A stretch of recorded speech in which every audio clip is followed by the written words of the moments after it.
شلوار یا ستھن آج سے 30-40 سال پہلے دیہات میں شلوار جسے عرف عام میں ستھن کہا جاتا تھا کا رواج کم ہی ہوتا تھا۔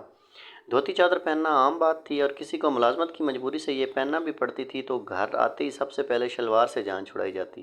بس یوں سمجھیے کہ شلوار کی وہی حیثیت تھی جو یوسفی صاحب کے بقول ٹائی کی ہے۔ مرشد کے بقول ٹائی کا ایک ہی فائدہ سمجھ میں آتا ہے کہ جب اتارو تو بہت سکون ملتا ہے۔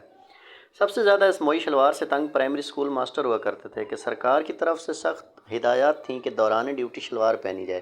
اب سرکاری احکامات کی مجبوریاں وہی سمجھ سکتے ہیں جنہیں سرکار سے پالا پڑا ہے، لیکن جہاں ضرورت ایجاد کی ماں ہوتی ہے وہاں راستہ نکالنا بھی آنا چاہیے۔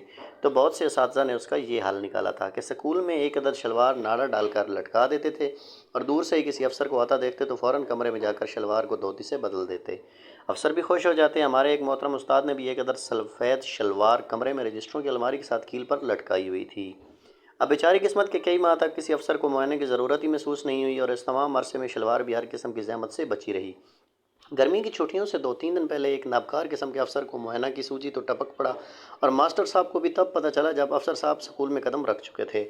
چھڑی پھینک فوراً کمرے کو بھاگے کہ شلوار زیب تن کر کے فرائض منصبی ادا کریں۔ جیسے ہی شلوار میں دونوں ٹانگیں ڈال کر ناڑا باندھنا چاہا تو شلوار کے اندر طوفان برپا ہو گیا، کیونکہ عرصہ زیادہ ہونے کی وجہ سے بھیڑوں یعنی ہمارے ہاں پیلے ڈیموں نے شلوار کے علاقوں کو سرکاری زمین سمجھ کر گروندہ بنا لیا تھا۔